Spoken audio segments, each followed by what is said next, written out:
The British government is set to implement a significant initiative aimed at bolstering the domestic food sector and mending fractured relations with the farming community.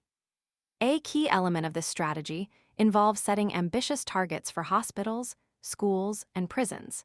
These institutions will be urged to source at least half of their food from farms adhering to stringent animal welfare standards. This policy shift is intended to provide a much-needed boost to British growers and alleviate some of the anxieties surrounding the recent changes to inheritance tax. The announcement, expected from Environment Secretary Therese Coffey, follows a period of considerable tension between the government and farmers. The October budget's introduction of inheritance tax liabilities on agricultural properties triggered widespread protests and fueled a sense of betrayal within the farming community. The perceived lack of consideration for the unique challenges faced by agricultural businesses, coupled with the complexities of valuing and transferring family farms, sparked outrage and a significant demonstration of farmer discontent. The government's response to these concerns, or rather the perceived lack thereof, has only exacerbated the existing rift. The initiative to increase the procurement of domestically produced food within public institutions represents a concerted effort to address the concerns raised by the National Farmers Union, NFU, and other agricultural organizations. The hope is that this tangible demonstration of government support will help to rebuild trust and foster a more collaborative relationship moving forward. The move towards prioritizing British-grown, ethically sourced food aligns with broader governmental goals concerning food security, environmental sustainability, and the promotion of high animal welfare standards.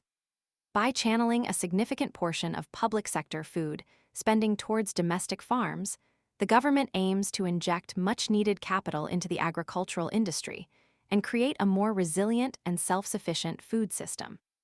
The specifics of the new targets remain to be fully detailed, but the underlying aim is clear: to create a more equitable and supportive environment for British farmers.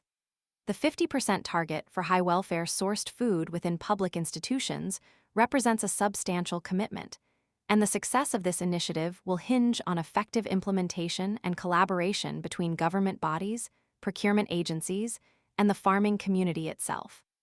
Furthermore, the program will require robust monitoring and evaluation mechanisms to ensure transparency and accountability. Concerns about the feasibility of achieving such ambitious targets, particularly given potential logistical challenges and variations in food availability across different regions, will undoubtedly need to be addressed. The government's commitment to supporting British farmers extends beyond simply increasing food procurement within public sectors. The broader context of this initiative includes ongoing discussions surrounding the impact of the inheritance tax changes on family farms. While the recent Treasury dismissal of proposed mitigations has further strained relationships, the government's hope is that the commitment to supporting domestic food production will demonstrate a willingness to engage constructively with the agricultural sector. The forthcoming NFU conference provides a critical opportunity to gauge the reception of this new initiative and to further address the lingering concerns and anxieties within the farming community.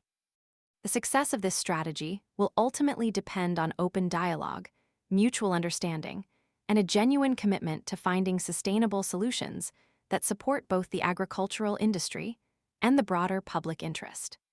The government will need to demonstrate a clear understanding of the economic and social realities faced by farmers and develop robust policies that address the long-term viability and sustainability of the agricultural sector.